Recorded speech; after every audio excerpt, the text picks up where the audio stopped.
वहीं आज देखा जा रहा है कि बुंदेली लोक कला लोक संस्कृति से जुड़े हुए लोग उतना ज्यादा फल फूल नहीं पाए जो अन्य भाषाओं के लोग कर पाए। तो क्या लगता है आपको, कहाँ कमी रहेगी कलाकारों में, माहौल में, परिस्थिति में? क्या वजह आप मानते हैं कि हमारी बुंदेली कल्चर को वो स्थान नहीं मिल पाया अब तक जो मिलना चाहिए था ऊंचाई के हिसाब से? उसका कारण मुद्दा तो एक ही समझ में आता है, क्योंकि यहाँ का खून है गर्म। आला उधर गर्म रहे, झांसी की रानी गर्म रही, बुंदेलखंडी गर्म रहा, तो यहाँ के लोग रहे गर्म, तो एक दूसरे को टांग खींचने में रहते हैं। कोई अगर आगे बढ़ रहा होगा तो उसकी खींचेंगे कि ऐसी कि ये आगे ना बढ़े, वो आगे ना बढ़े, मतलब एक दूसरे का सहयोग ना करके दुश्मनी पैदा करते हैं। हमने तो ये बना रखे हैं। हाँ, हमने जैसे BFA था हमारा यहाँ झांसी में, एक ग्रुप बनाया था। अब देखिए वो इतना अच्छा बनाया, हम उसके संरक्षक भी रखे बनाए गए, तो उसमें काफी सहयोग किया। हमारी ये थी कि हम भोपाल से और पूना से जो हमारे प्रोफेसर रहे उनको भी बुलाएंगे हम सिखाने के लिए लोगों को। ये हमारा था, सब संजय को पता है, सभी को पता है, संजय पचौरी को भी पता है जो अध्यक्ष थे। लेकिन क्या हुआ, आपस में लड़ाइयाँ चालू हो गई, वो उनकी टांग खींचे, वो उनकी टांग खींचे, इसको उपाध्यक्ष क्यों, उसको अध्यक्ष क्यों, तो यही सब चलता रहेगा तो कैसे आगे बढ़ेगा। वंजारा बीट्स में आपका स्वागत है। मैं हूं ज्योति प्रकाश खरे और आज हम आपको मिला रहे हैं एक ऐसी शख्सियत से जो बुंदेली लोक संगीत, लोक गीत को उन्होंने सहेज के संवार के रखा है। अगर उन्हें हम बुंदेली संगीत का भामाशाह कहेंगे तो अतिशयोक्ति नहीं होगी। दीपक भाई नमस्कार। नमस्कार जी, ऐसा मत बोलिए आप, हम तो केवल बुंदेलखंड के सेवक हैं और संस्कृति की सेवा जो कर रहे हैं करते आए हैं। नहीं, आपका काम बहुत अनूठा है और मुझे, मेरे दर्शकों को बताइए कि आपने इस यात्रा को, इस मीठी यात्रा को कब से शुरू की? इसको किया हमने 80 से, 78 में हमने डिप्लोमा किया था इलेक्ट्रॉनिक्स से। उसके बाद 80 से हमने शुरू की कन्हैया कैसेट्स, और कन्हैया कैसेट हाउस के नाम से हमने एक दुकान स्टार्ट की थी बजाजा बाजार में 82 में। तब से सफर चलते जा रहा है। आपकी शिक्षा दीक्षा कहाँ तक हुई और कहाँ हुई? शिक्षा दीक्षा अलग अलग रहे, जैसे विधि हमने जो किया है, LLB की है, वो तो बुंदेली यूनिवर्सिटी से की है। बाकी जो वीडियोग्राफी वगैरह की है और इलेक्ट्रॉनिक्स का जो डिप्लोमा है, तो 78 में हमने किया था इलेक्ट्रॉनिक्स का डिप्लोमा दिल्ली से, DITT से। और जहाँ तक अब CD का ज़माना जब आया 2002 के बाद, तो फिर वीडियो में हम कुछ जानते नहीं थे, तो उस वीडियो को सीखने के लिए फिर हमने डिप्लोमा किया 2002 में भोपाल से, भोपाल सरदार वल्लभ भाई पॉलिटेक्निक कॉलेज से। और वहीं एक BIM एकेडमी है भोपाल में ही, वहाँ पर हमने वहाँ से एडिटिंग का कोर्स सीखा।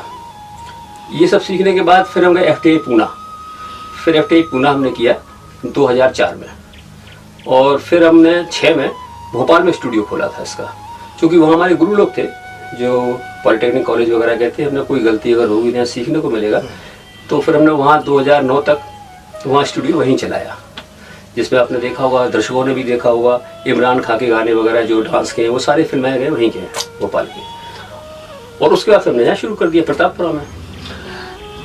दीपक भाई, आपने जो इतना सब कुछ किया, तो इसके पीछे असल प्रेरणा कहाँ से रही?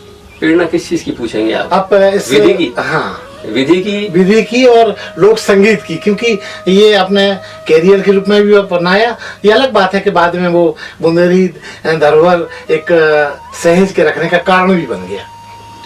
प्रेरणा तो हमें अपने पिता से मिली थी, क्योंकि उनकी रेडियो की दुकान थी कन्हैया रेडियो करके, और उन्होंने बहुत सारे इंजीनियरों को सिखाया था। और कई हम देखते थे, बहुत सारे जो उनके सर्वेंट थे वो रेडियो ठीक करते थे, काफ़ी बड़ा काम था उनका पार्ट्स का भी झांसी में। एक दिन ऐसा हुआ कि एक सारे लोग जाके छोड़ के काम चले गए। फादर ने जिनको सिखाया था वो सब चले गए, तो जो रेडियो उन्होंने ठीक करने के लिए लिए थे, तो वापस करना मतलब एक बेइज्जती सी थी, तो वो रात भर ठीक करते थे। तो उन दिनों हमने हाई स्कूल पास किया था, लगभग 12-14 साल के होंगे। हाँ, नहीं 14 साल के होंगे, 16 साल के थे करीब जी। तो हाई स्कूल पास करने के बाद फिर हम वहीं खड़े देखते थे रात भर, तो मैंने सोचा क्यों ना हम इलेक्ट्रॉनिक्स सीख लें, जबकि पिताजी भी सिखाते थे लोगों को, लेकिन हमने कहा घर पे नहीं सीख पाएंगे। तो फिर मैं दिल्ली चला गया, तो दिल्ली मैंने इलेक्ट्रॉनिक्स का डिप्लोमा किया, और वो ये सोच के किया था कि वर्कशॉप चलाएंगे, आने वाले दिनों में टीवी आएंगे, टीवियों को ठीक करेंगे। जो 85 में टीवी आया, हमने वहाँ चूँकि 80 में सब काम शुरू कर दिया था, ये सब सोचा था। लेकिन इसी बीच में फादर ने हमारे कहा कि कुछ बुंदेली संगीत के बारे में या बुंदेली लोकगीतों के बारे में, छतरपुर स्टेशन उस वक्त खुला ही खुला था कुछ समय पहले जी।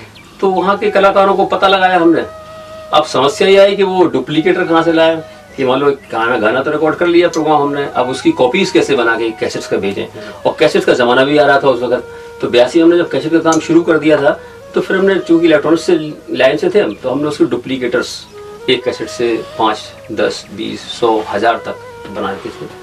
तो उससे हमने कैसेट का सफर शुरू कर दिया।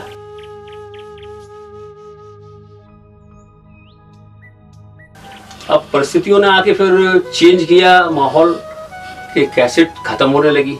हाँ। और 2000 के आसपास वो सीडियां आने शुरू हो गई। अब सीडी में हमको युग बदला है, युग बदला, युग बदला, करेक्ट। अब युग बदला तो हमने कहा अब तो धंधा चौपट है, तो हमको जो भी सिखाया धंधे में सिखा दिया। तो हमने कहा क्या करें इसको आगे कैसे बढ़ाया जाए। तो फिर यहाँ मनोज रेजा जी से हम मुलाकात करी एक दिन। हमने कहा भाई हमें वीडियो शूटिंग कर दो। उन्होंने शूटिंग वूटिंग करी यहाँ पर इसी स्टूडियो में, हमने ऑडियो किया, लेकिन वो प्रॉपर VHS पर रिकॉर्ड की गई थी और वो क्वालिटी CD पर कन्वर्ट पर नहीं आई। आपको मजा नहीं आया? नहीं, हमको नहीं आया बिल्कुल। तो हमने मनोज जी के साथ बहुत मेहनत करी, उन्होंने मेरा साथ दिया।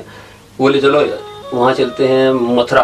तो मथुरा गए, बोले उनका नाम सुना, उनने भी नहीं कर पाई। फिर एक बाई चांस हम भोपाल चले गए।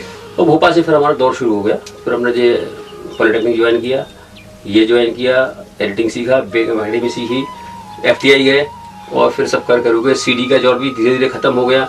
2011 में हम यूट्यूब पे ज्वाइन कर लिया था हमने। हमें मालूम था आने वाले दिनों में हमारे सूर्य दीक्षित जी हैं भोपाल में, वो कहते थे कि ये भी कुछ दिन का है, अब यूट्यूब पे आ जाओ, एक नया प्लेटफॉर्म। हाँ, तो हमने वहाँ यूट्यूब शुरू कर दिया था जी। तो CD भी बिकती रही, यूट्यूब भी चलता रहा, धीरे धीरे पूरा काम यूट्यूब पे ही आ गया।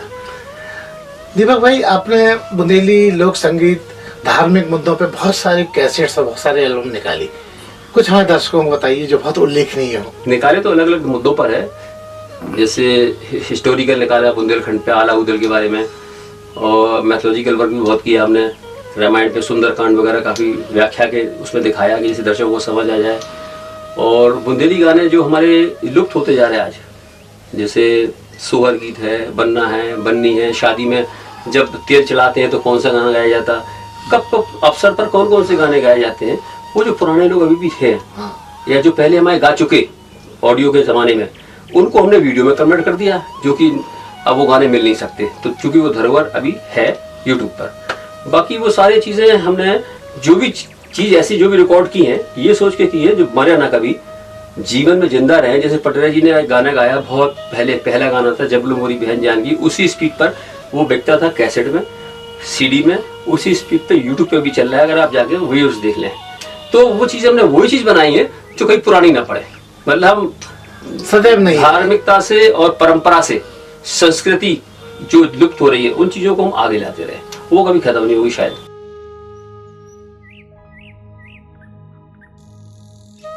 आपने YouTube का उल्लेख किया, आपके YouTube पे कितने चैनल थे? YouTube पर हमारे 6 चैनल हैं। किस किस नाम थे? कन्हैया कैसेट के नाम से, कन्हैया लोक संगीत के नाम से है, और कन्हैया म्यूजिक कंपनी के नाम से है, KCS सिनेमा म्यूजिक के नाम से है, कन्हैया कैसेट हाउस के नाम से है, कन्हैया जोकी बॉक्स के नाम से है।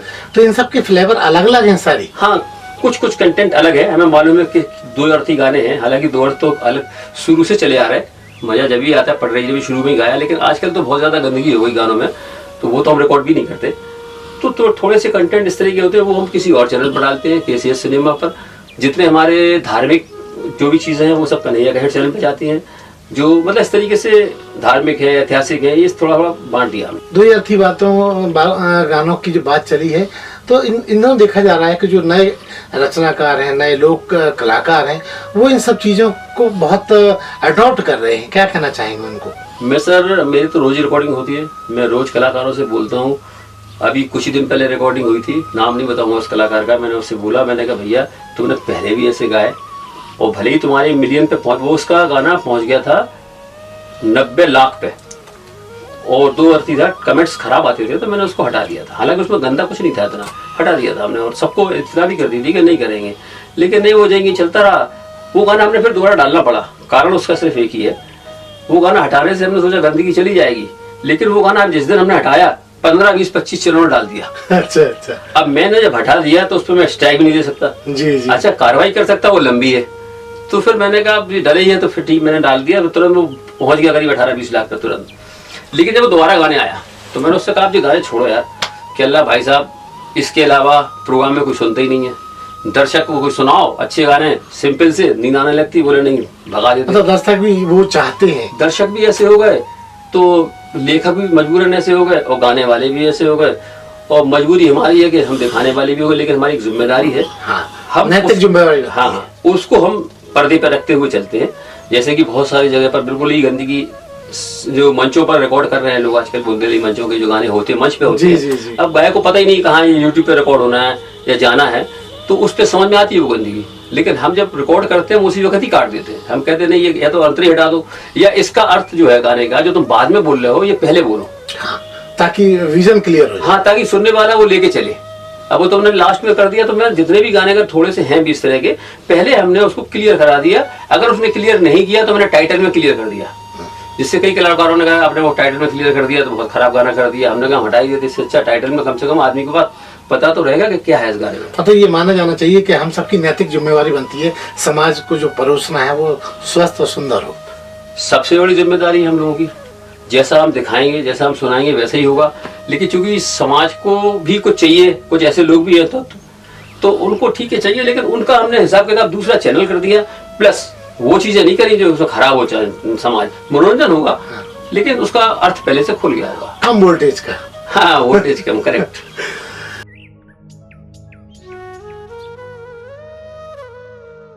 दीपक जी, आपने अब तक लगभग कितने वॉल्यूम्स निकाले होंगे, कुछ अंदाज से बताइए, क्योंकि ये बड़ा टेढ़ा सवाल है लेकिन फिर भी आपके याददाश्त में आ रहा होगा। वॉल्यूम्स में आप नहीं गिन सकते, क्योंकि ऐसा होता है कोई वॉल्यूम 90 मिनट का होता है, कोई 60 मिनट का होता है, कोई 45 कैसेट, उस जमाने में 45 मिनट कैसेट का होता था।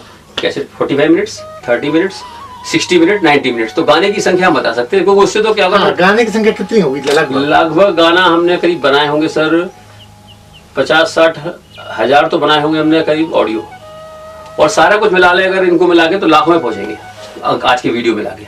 इसका मतलब ये हुआ कि आपने बहुत सारे बुंदेली कलाकारों को रोजगार भी दिया।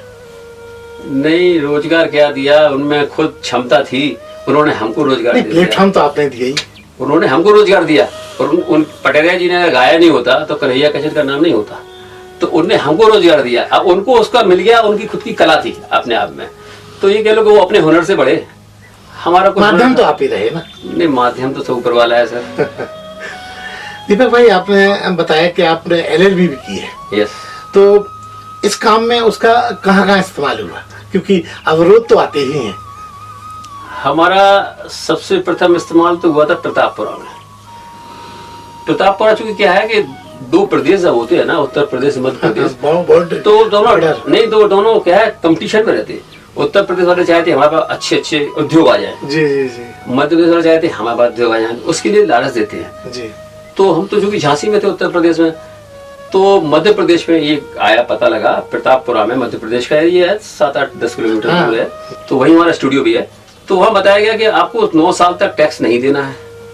अच्छा, प्रलोभन दिया गया आपको? हाँ, हमको नहीं, सभी को दिया। अच्छा। उसमें कोई पैरामीटर्स है उनके, तो वो पैरामीटर पहले तो क्लियर नहीं करे उन्होंने।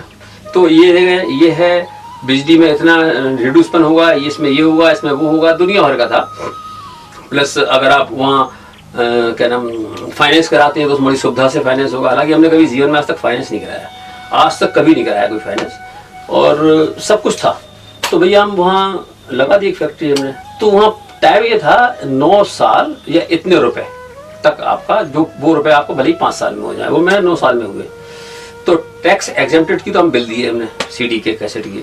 अब जब 9 पूरे हो गए तो बाद में लगा कि उन्होंने मेरे को मैन्युफैक्चरिंग यूनिट माने नहीं है। अच्छा। तो हम पे टैक्स लगा दिया और रिकवरी सीधी तहसील आ गई झांसी हमारी।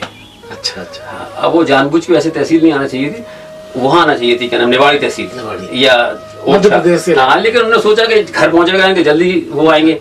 तो मैंने देखा रिकवरी आ गई मेरी, करीब वो 15-16 लाख की एक रिकवरी थी, एक और रिकवरी पड़ी थी, वो दोबारा वो आने वाली थी। तो फिर मैंने बात की वहाँ जाके, तो एक जिला स्टेट लेवल कमेटी होती है पहले, उसमें जिला उद्योग केंद्र का एक व्यक्ति होता है, एक वाणिज्य विभाग का होता है, कलेक्टर उसका अध्यक्ष होता है।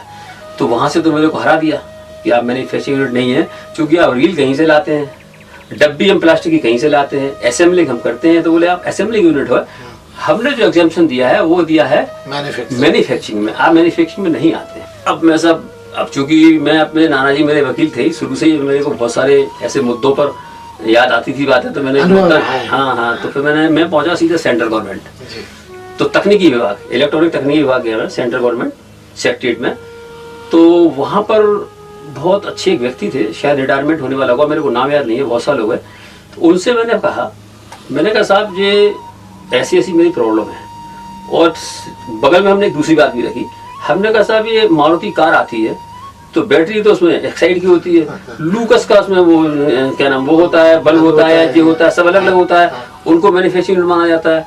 एक आवेदन दिया वहाँ हमने, और हमने कहा साहब जैसे टीवी है, अब टीवी तो कोई बना ही नहीं सकता, और मैन्युफैक्चरिंग में वो टीवी में रजिस्टेंस किसी और की है, तो हमने कहा हम काहे में आएंगे। तो लंच चल रहा था, उन्होंने कहा लंच के बाद आप आइए। तो हम एप्लीकेशन दे के चले गए, तो उन्होंने अपने तकनीकी विभाग से बात करी, तो वहाँ उन्होंने फिर बताया मेरे को 4 बजे करीब शाम को कि नहीं आप मैन्युफैक्चरिंग यूनिट में आते हैं। तो मैंने कोई सर्टिफिकेट इसका मिल जाएगा सर? बोला उसके लिए आपको थोड़ा सा इंतजार करना होगा 2-3 दिन का, और आप फिर से एक आवेदन प्रॉपर तरीके से दीजिए कंपनी। दोबारा दिया, वहाँ से वो आवेदन मिल गया, मेरा दिल खुश हो गया, आप जीत गए। अब मेरा जाना था स्टेट लेवल कमेटी पे, यानी कि भोपाल में। वहाँ से कमिश्नर आता है, इंदौर बैठते हैं कमिश्नर वाणिज्य विभाग के, वो इंदौर से आते हैं, और क्या नाम आपका वो स्टेट लेवल कमेटी में।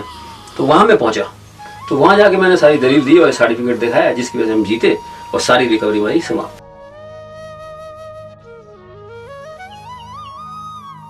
फिर ऐसे इनकम टैक्स का आया, कोई जलने वाले थे हमारे कुछ लोग, तो उन्होंने इनकम टैक्स आगरा लिख दी रिपोर्ट, हिसाब की हजारों कैस्टें बिकती हैं जी, और वो संजय पैलेस आगरा, सीधा कमिश्नर का मेरे पास आया और उनके यहाँ छापा डाल दिया जाए। यहाँ जितने ऑफिस थे मेरे, जबलपुर, कटनी, सतना, सब पूरे एड्रेस सब था। तो हमें विदेश गए, इनके फादर विदेश घूमते हैं, हम विदेश घूमते हैं, और हम घूमते ही हैं विदेश, फादर घूमते हैं। उन दोनों फादर विदेश में ही थे, और जिस वक्त आया था बहन के हम आए, तो ऐसा वो सभी के नाम आया संबंध आने का मतलब तो साहब मतलब ये है कि हेडेक है।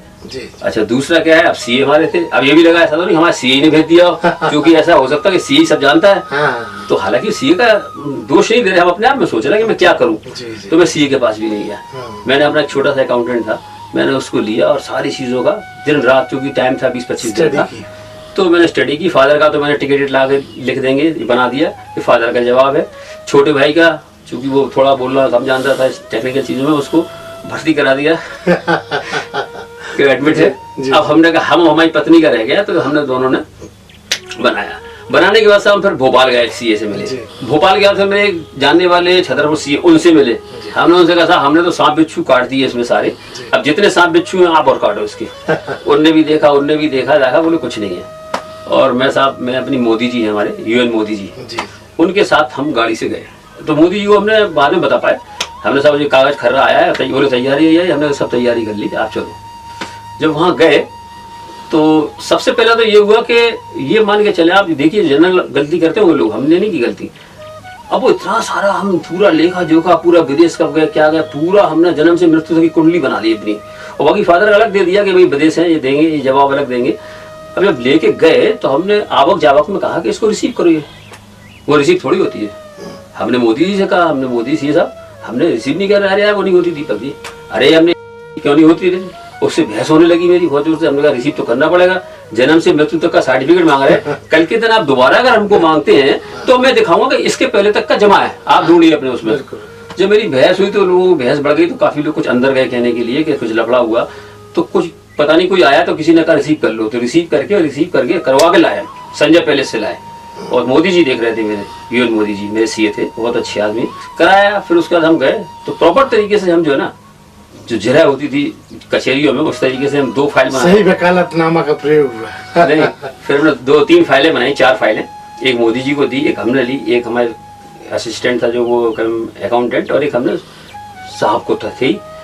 उन्होंने जो क्वेश्चन पूछे थे तो हमें टैग लगा रखे थे, नीले पीले हरे सब सारे, ये चूंकि अध्ययन काफी कर चुके थे। तो हमने सोचा कि मोदी जी ने ध्यान नहीं दिया, लेकिन टेक्निकल तो हमें सहायता करेंगी, तो जरूरत कर मोदी जी की नहीं पड़ी, लेकिन बैठे रहे तो मेरी हिम्मत बनी रही मोदी जी से।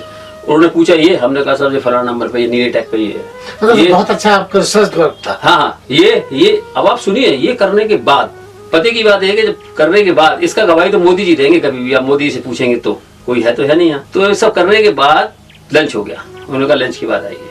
कमिश्नर साहब बैठे थे, कमिश्नर साहब बाहर आए, वो अपनी अलग जगह होगी, हम अपने लिफ्ट से नीचे उतर रहे थे संजय पैलेस में। जब नीचे उतरे तो कमिश्नर साहब भी उसी लिफ्ट में आए बाई चांस, तो उन्होंने मेरी पीठ थपथपाई ऐसे करके, और किर्लोस्कर की उनके वहां पर एक फोटो लगी थी बड़ी, किर्लोस्कर सबसे ज्यादा टैक्स पे करने वाले, बोले यार तेरी फोटो तो किर्लोस्कर की वहां लगना चाहिए। क्यों? कह रहे तेरी शिकायत गलत की गई और हम समझ गए थे। वैसे तो हमारा नाम संदीप सेठ है। अच्छा। हाँ, हमारा नाम संदीप सेठ है, मतलब मैं जो पेपर में संदीप तो बोलते हैं प्रेम के नाम से।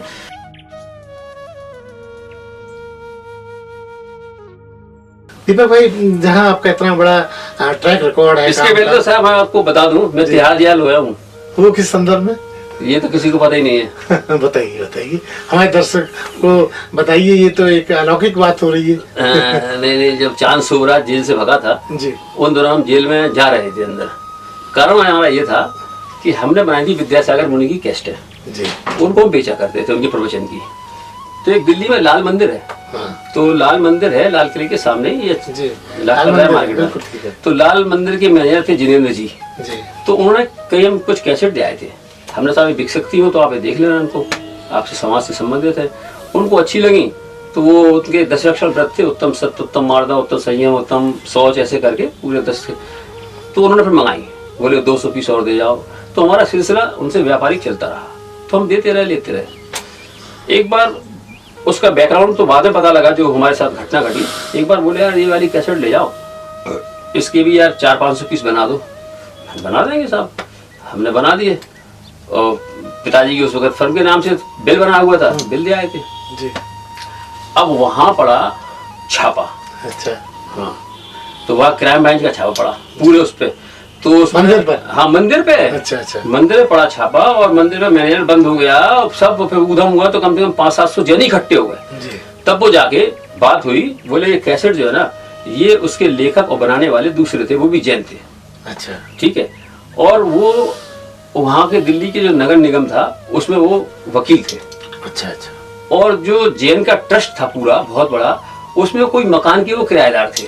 अच्छा, वकील साहब। और वो लेखक थे और थोड़ा संगीत से प्रेम रखते थे, तो वो कैसेट उन्होंने बनाई थी अपने भजनों की, जैन की, और उनकी भी बिकती थी वहाँ। जी। अब उनका झगड़ा चला कुछ मकान खाली का, तो उनको नीचे दिखाने के लिए इनने कैसेट हमसे बनवा दी। अच्छा। और हमने दे दी। जब वो मामला सामने आया तो जैन साहब ने कहा कि ये उन समाज ने, वहाँ के लोगों ने, कि हमसे क्या मतलब, बना के तो दिया कन्हैया कैसेट वालों ने। तो पुलिस झांसी आई।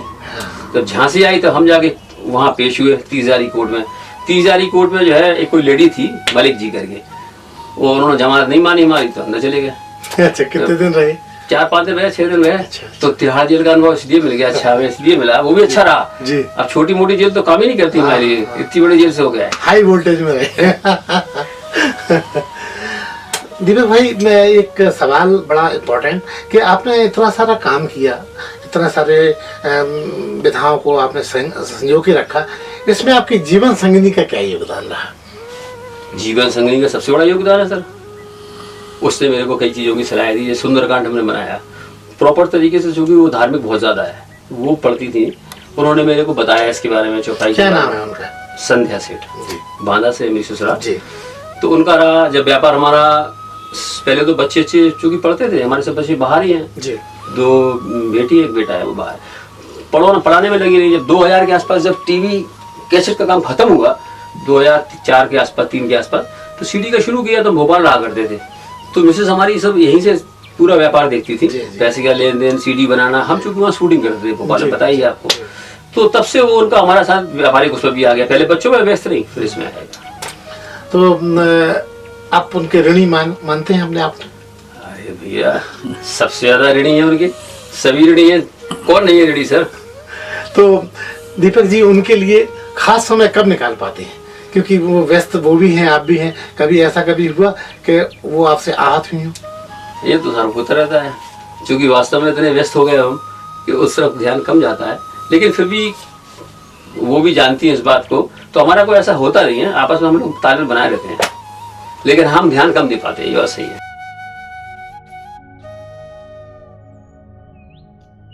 दीपक जी, जहाँ लोक कलाकारों को इतना सारा काम मिला, वहीं आज देखा जा रहा है कि बुंदेली लोक कला, लोक संस्कृति से जुड़े हुए लोग उतना ज्यादा फल फूल नहीं पाए जो अन्य भाषाओं के लोग कर पाए।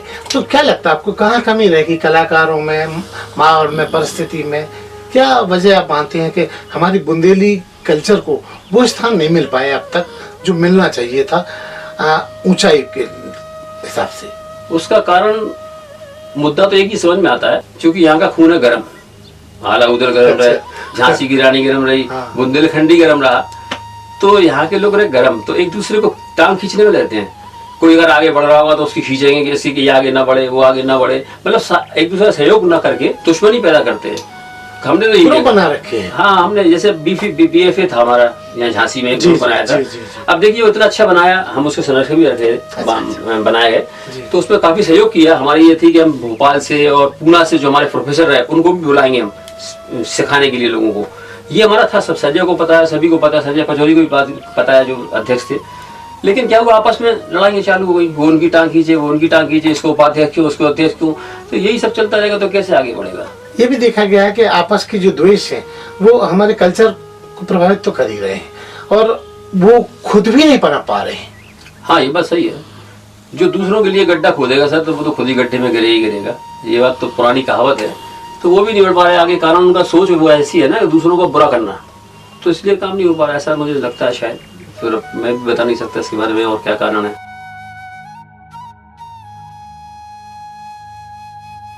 दीपक भाई की फिटनेस का राज क्या है? क्योंकि आपको अगर हम 20 साल पहले से हम जानते हैं, 20 साल पहले भी इतने अट्रैक्टिव लुभावने थे और आज भी है। कौन सा पदार्थ खाते? पदार्थ तो क्या, सब ईश्वर की देन है। मेन तो यही ईश्वर की, बाकी कोई तो कहते हैं चेहरे पे जबरदस्त नूर दिखता है। अरे नहीं सर, ऐसा नहीं, ये तो आपका कहना है। मिसेस तो नहीं आती हमारी, वो कंजूसी करती है। वो कहते हैं कि अपनों की तारीफ करने से नजर लग जाती है। सर सब कर्मों का फल है। जो हमने देखा, बहुत लोग फिटनेस के चक्कर में परेशान रहते हैं, कसरतें भी करते हैं, खाते पीते भी हैं, घूमते भी है, सब जगह घूमते हम भी है। नारायण बाग जाते हैं हम सुबह घूमने, उसके बावजूद भी लोग परेशान रहते हैं। उसके बावजूद 50 लोग घेरे लोगों को।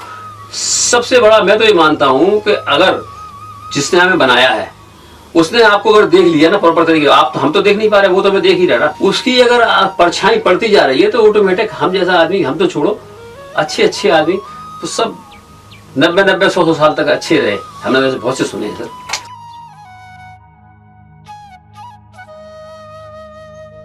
दीपक भाई, आपका बड़ा लंबा ट्रैक रिकॉर्ड है, बहुत बड़ा काम किया। मुझे लगता है कि बुंदेलखंड में आप सदियों तक जाने जाएंगे। तो मुझे आप ये बताइए, आपको किन तरह के, किस तरह के सम्मानों से नवाजा गया? सर सबसे बड़ा सम्मान तो यही नवाजा गया कि हम फिट हैं, तो ईश्वर ने नवाज दिया, वही बहुत है। बाकी तो खैर हमें चीजों से बहुत दूर रहते सर। हम लोग तो सम्मान के लिए बड़े लालच रहते हैं। नहीं, हम तो ये मानते हैं कि सम्मान करवाने से ज्यादा घमंड बढ़ने लगता फिर आदमी का। तो ऐसा कहा है लोगों ने। हाँ। मैं उसकी प्रैक्टिस करता हूँ कि दूर ही रहूं उन चीजों से। अच्छा। अपना काम से काम करूं, मतलब से मतलब करो। सहयोग आप चाहेंगे हम करेंगे आपका। वो ये सवाल मैंने इसलिए किया था क्योंकि झांसी में इन दिनों सम्मानों का एक बौछार सी चल रही है। हर संस्था सम्मान बांट रही है, रेवड़ी की तरह बढ़ रही है। ऐसे संस्थाओं को, ऐसी सामाजिक समितियों को क्या कहना चाहेंगे? इससे क्या व्यक्ति को निखार आता है या वो, आपने कहा कि वो घमंड आ जाता है? हम तो सर अपनी भाषा में कहेंगे, हम उनके लिए तो नहीं कह सकते जो कौन सी संस्था है। हम अपने आप में कहेंगे, ये हमारी बात है कि उसका मतलब घमंड बढ़ता ही है ना। आपने हमें हार पहनाया, हमारा सम्मान करा, आप ही कर दें तो थोड़ा सा लगेगा कि हाँ हम कुछ हो गए। तो वो सब चीजें बेकार है। सादा जीवन ठीक ठाक है। काम अच्छा होना चाहिए, बस काम अपना होना चाहिए, वो काम करते चले जाएगा। अच्छा बुरा क्या है ये भी नहीं मालूम।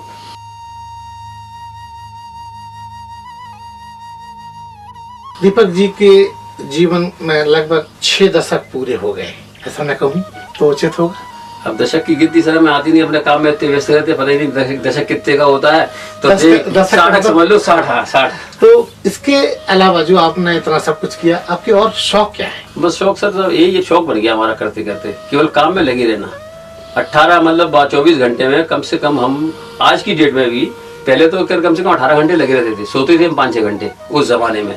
इलेक्ट्रॉनिक में सीखने के चक्कर में, वीडियो सीखने के चक्कर में रात भर पढ़ना। जब भोपाल गए, पूना गए, वहाँ के प्रोफेसर बोलते थे यार तुम यार 55-60 साल की उम्र हो रही तुम्हारी, तुम 24 घंटे रात भर लिखते थे। तो बेचारे खाना देने आते थे प्रोफेसर FTI पूना के हमारे।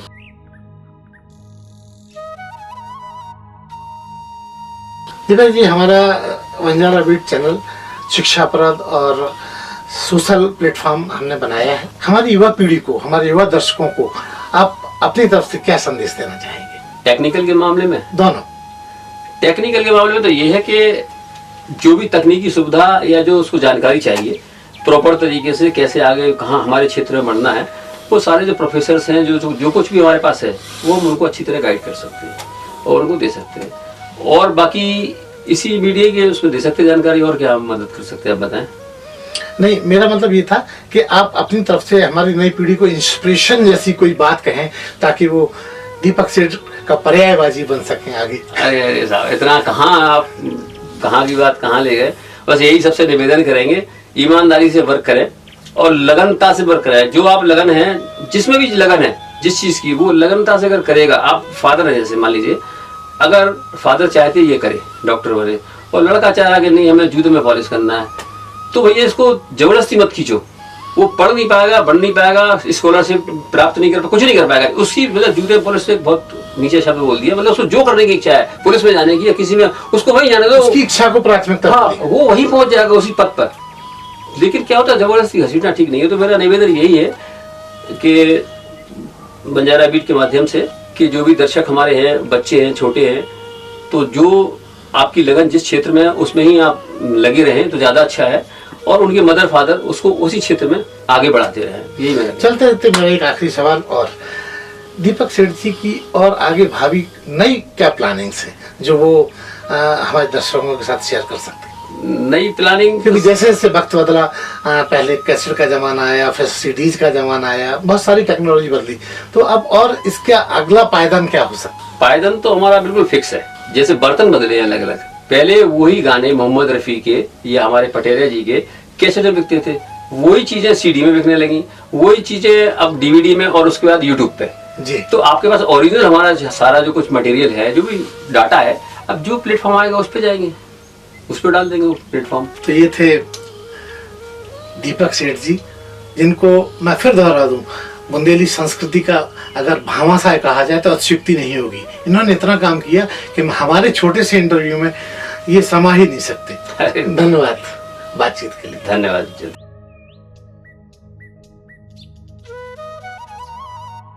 इस चैनल को लाइक और सब्सक्राइब करना ना भूलें। देखते रहिए बंजारा बीट्स।